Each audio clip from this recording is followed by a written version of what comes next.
Hi everyone, so today I'm going to be reviewing one set from Diamond Press that they just brought to HSN for the August Craft Day. It is the Stamp and Die Backgrounds Holiday. They do have one Stamp and Die Backgrounds called Halloween/Fall.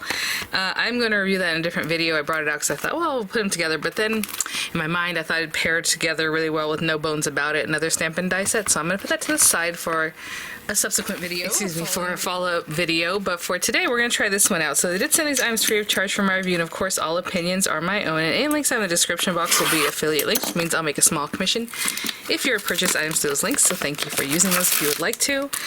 Let's check this out. So I feel like, yeah, it has like a mini feel to it. Let's get the sizing on these. These are very interesting. And again, these are now available there on HSN, and so are the other two sets that I spoke about, but I'll link it all in the description box. Always updating the links as things become available. But let's check this out. So we have the die itself, and this one pairs up with some of the stamps that are in the stamp set. They're dreaming of Christmas joy and warm winter wishes, so you stamp that here, and then the rest of the sentiment down here, or Merry Christmas to all, and to all a good night, whatever mix of these things you want. Happy holidays to all, and a happy new year. And they're showing some different ways that might look. You have Merry and Bright, which is going to be just a background that already says that.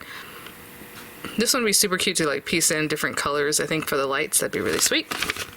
And on this side, we have another one that looks like a little snowman, like a snow globe. And it has different stamps for the base area. So happy holidays, let it snow, and winter greetings. Oh, do not stamp it like that. That's funny. The computer image kind of shifted that there, but that should be down in here. And then just showing you what that might look like with those different things. And these are the stamps that we just spoke of. You know, again, nice size, of course, focal point type things. And let's see how big these guys are. So cutting edge to cutting edge is what I'm interested in. 6 inches by, I was gonna say 3.5. Yes, perfect. So for me, that is my mini slimline.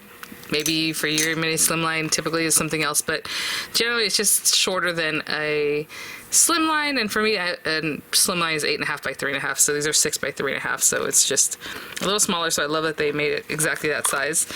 So what I'm going to do is just grab some paper. I'll run all 3 through so you can see kind of what it looks like in real life, and then we'll work on making one of them a card today. So I'll be right back. Let's some colors. Let's do the Merry and Bright through this red paper. It's kind of a pinky red, but black would be really cute because that way when you pop in lights, like colors in the lights, you have that too. But this can also just be a really nice just background, like topper basically, right? And your card is done. Maybe a couple little extra rhinestones or some enamel dots or something like that. With the black one, we'll do the Santa one. Now I'm going to cut this out in black just because I like that silhouette look, but if you still want to stamp on it, you know, with the sentiments, definitely go with some embossing powder or some white pigment ink. If you have like a really great pigment ink would be nice, and you can even seal that with embossing powder, maybe some clear or maybe some more white or whatever it is that you're using. But embossing powders will definitely stand out on that more than just trying to stamp it with any kind of dye ink. And then this guy I'll run through white. And we'll probably do an accent piece on this. I think I'm going to work on this one today, just because I have a little idea. So, you can definitely shaker these guys. Now, they are very delicate, so what I would do probably, well, like this one has a really nice edge. You can definitely put foam in there. So just cut it out, put your foam. As you can see, this one kind of goes into that area. But if it's delicate around the edge, just cut it out several times, and then you glue them together, and that's what's going to give you the height for your shaker, the space you need. And I've shown how to do that in the past, and I'm sure there's lots of videos out there on that, so you can check that out. I don't know if I was going to shaker today, to be honest. I think I'm just going to do something else, but it does come with the cutting folder for the marquee. Now this thing maxes that cutting folder out. I usually like to put a little bit of a angle, so as you're running it through your machine, it doesn't just hit that bump. It kind of goes through a little, you know, area at a time. So there we go. You hear that kind of bump? That was right on the corner here. And I'm running this through very slowly. You do not have to run it through that slowly. I just don't want my camera to shake too much. And I'll run the others through just the same. Again, if you don't have a marquee, these will go into any machine that cuts thin metal dies. And there, I mean, basically everything just fell out except for that piece. All right, I'll run the others through and I'll be right back. Last one. And I will say, you know, with the cutting folders, I cut on all sides of it. You know, I was cutting the first two on this side, and then I turn it over and I cut them on this side. You can turn it over and cut it here, and then you can turn it and cut it on here. So with your folders, just use all four sides of it as much as you like. Okay, I'm gonna clean that out and I'll be right back. So I have all three backgrounds. I just want to show this to you right quick. So you have Merry and Bright. And this guy is delicate. Look at the edges on the side. So pretty. Again, I would stack this one up for sure. If you wanted to do like a shaker kind of look. And then we have this guy too, the one we're going to be working with today. Definitely, well, I don't know why it's hard to see. There you go. So I brought out this white piece of paper because we're going to make our own card base. And super easy. Generally, you know, with a slimline, we cut it at 7 inches and then leave the 8.5 inch side the way it is. For right now, I'm going to cut this one at 7 inches. Now, I don't want to bring out the extension, so I'm going to cut 4 inches off of the 11 inch side. And that should leave us with 7. And then in the other direction, actually I did that a little funky. I usually go 6 by 7, and I could have cut it at 6 inches this way, but we already did 7, so on this side we're going to go 6, okay? Usually I do it a little bit differently. So 6 inches by 7. And then we have these papers that I can put in my little scrap basket for later. Definitely use those up. And then with this guy, on the 7 inch side, we're going to score at 3.5. And then this topper, the die cut topper that we just created, completely covers that whole thing, right? So I'm also going to cut from this blue paper. Just a piece that is a little bit smaller than 3.5 and a little bit smaller than 6. That way this lays on top of it and I don't have to fight and make sure that it's right on the edge or whatever. So if it's a little bit smaller, it'll just glue in easier, right? So I'm going to cut this down a little smaller than 3.5, a little smaller than 6, and I'll be right back. So I'm just going to glue these down. Generally I would glue that to this and then glue it down, but I'm just going to go ahead and put this down and then put the other piece on top. So again, just a little bit smaller all around than the card, than our topper. And then this guy will go right on top of that. And so we want to make sure, obviously, at the very edges, we always get lots of, not lots of glue, but plenty of glue coverage. And then all these other bits, you know, just get in there. Before I get too far, I remembered I said it in my mind I was going to do something cute. So hold on. What we're going to do is just grab some scraps of paper, because you can definitely paper piece back into his little face, and I was just going for it and I thought, oh no, there's something else I wanted to do. So I'm just going to get little pieces of paper, like this black piece, almost doing what I need it to do. I'm just going to cut that, and well, let's do that one next. Hold on. I need a little orange piece. I'm going to just cut pieces of paper to fit behind the spaces. So I would like a little orange nose. I have like a yellow-orange color here, that's fine. So before I glue these things down, sorry guys, I totally forgot. I'm just gonna put a little glue here and just back these pieces. So like here,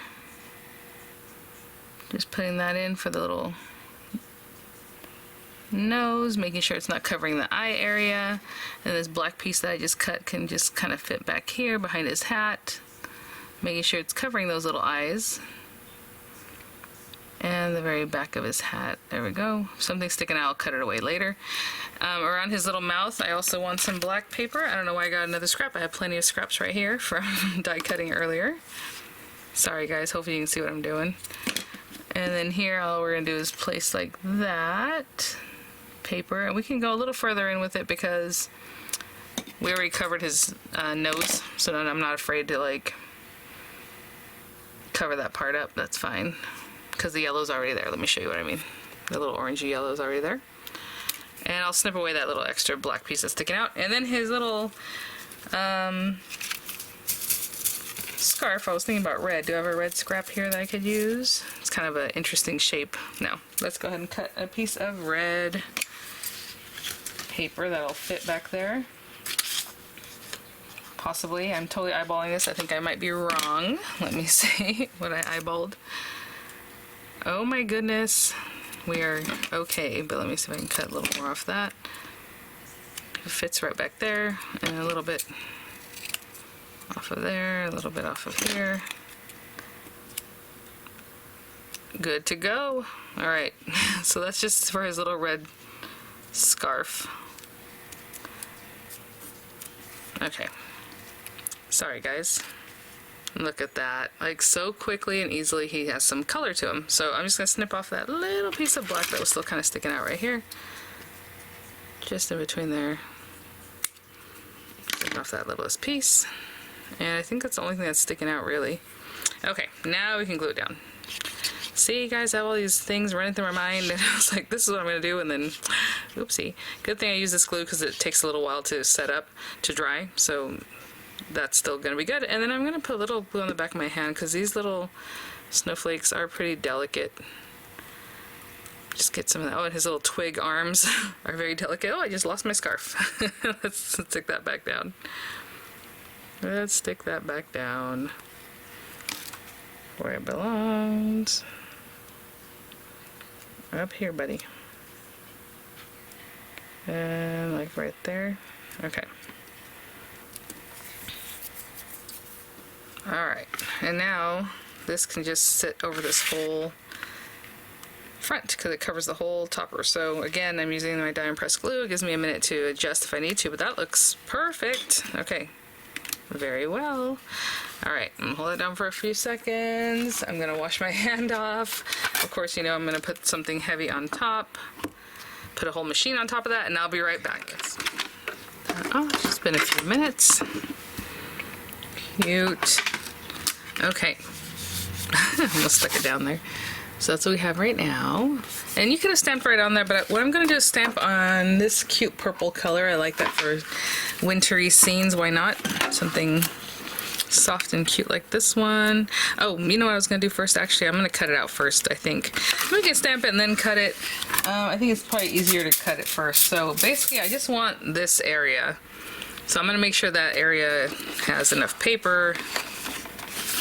And yeah, like literally just that right there.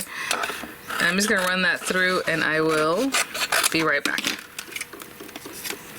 There's this piece. Again, it's all wonky and crazy looking, but that's okay. I just need that, most of that piece.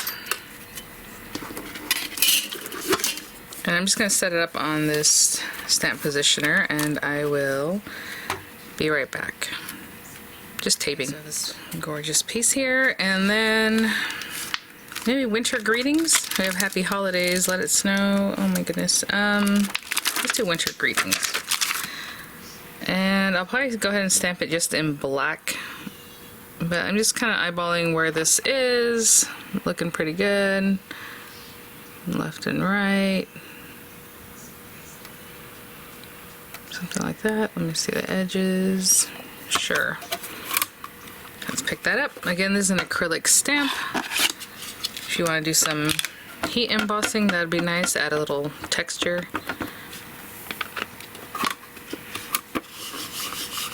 Firm, even pressure.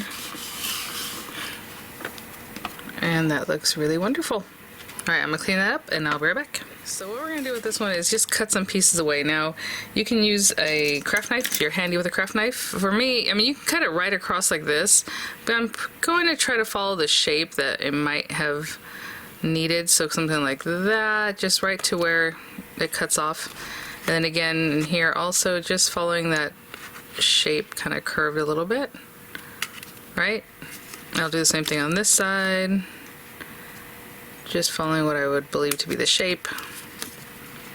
And then that guy there.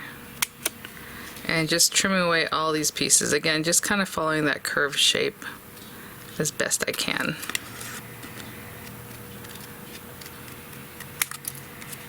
Like that. Not too bad. A little something there. I might clean this one up a little bit. It's a little jagged. And then this guy, we're just going to cut this piece off like boom.